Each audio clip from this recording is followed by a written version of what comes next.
Look how creepy this is. Just listen to the music and look at how creepy this is.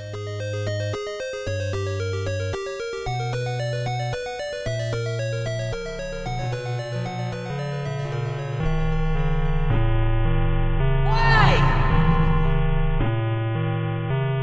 Look how many volts of energy he's throwing. He didn't even come close to doing that last time. Fuck, fuck, fuck, fuck, fuck, fuck!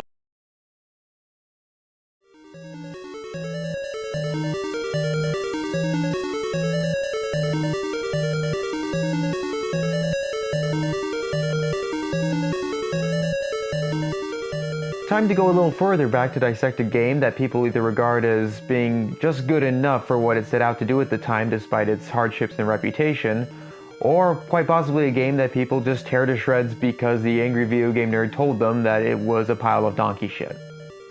I love the Friday the 13th film franchise and the markets left to this day.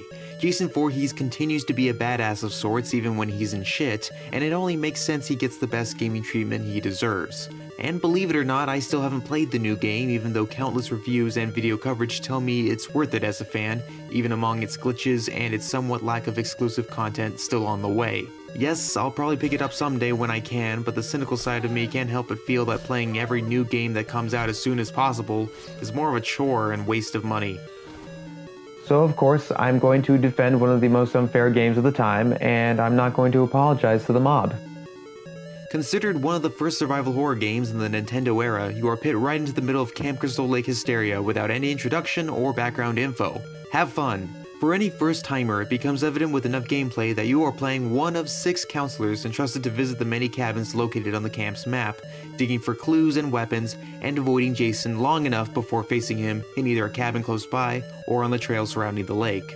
Simultaneously, it's your job to make sure none of the children in the game get slaughtered, or any of the counselors, because while Jason is relatively unpredictable about when he strikes throughout the day and night, you still have zombies, wolves, and crows standing in your way as you beat the clock.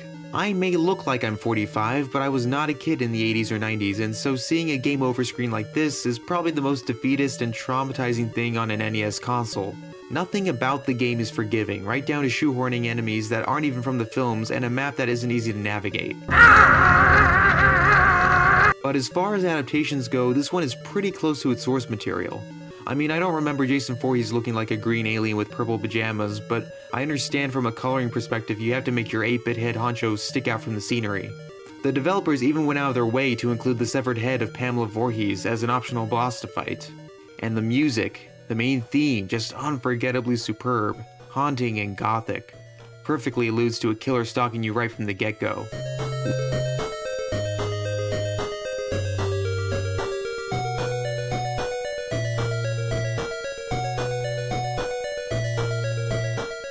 If I had any suggestive criticisms, it would be 2 things. First, they really missed an opportunity by not making each character have their own strengths and weaknesses. Sure, Mark and Chrissy are the best jumpers and runners, and the guys seem to all be good rowers, but this leaves everyone else to just fall into the meh categories. It would have been really neat if each character had a particular weapon or skill exclusive to them, like healing others when using the medicine. And secondly, I wish they made the forest mazes more logical. I mean, admittedly, the topsy-turvy pathway system does make going into the forest scary, but getting lost is such a real possibility that I hardly ever venture in to get the goodies like the axe. If only they could have made some sort of randomized but interconnected pathway system. Who knows, maybe that was beyond the abilities of LJN at the time. And personally, I find some games are much better now than they were back then, only because we were bombarded with so much useful information and content on the internet. When you take a game like LJN's Friday the 13th, where a lot of what's going on doesn't make much sense, feels like your weapons are clunky, and time and space starts to dawn on you, looking up some simple tutorials and tips and strategies that other players have learned is all well and good.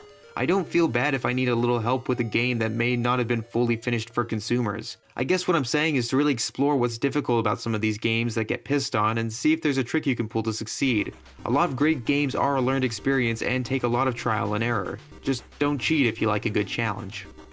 Even for its age, the intricate gameplay and presentation is pretty spooky and atmospheric, and it's automatically one of my favorites. I suppose the only other thing it could use maybe is a dancing Crispin Glover from Part 4. Oh, did you think I was going to cut to a scene from that? No, I don't have the rights.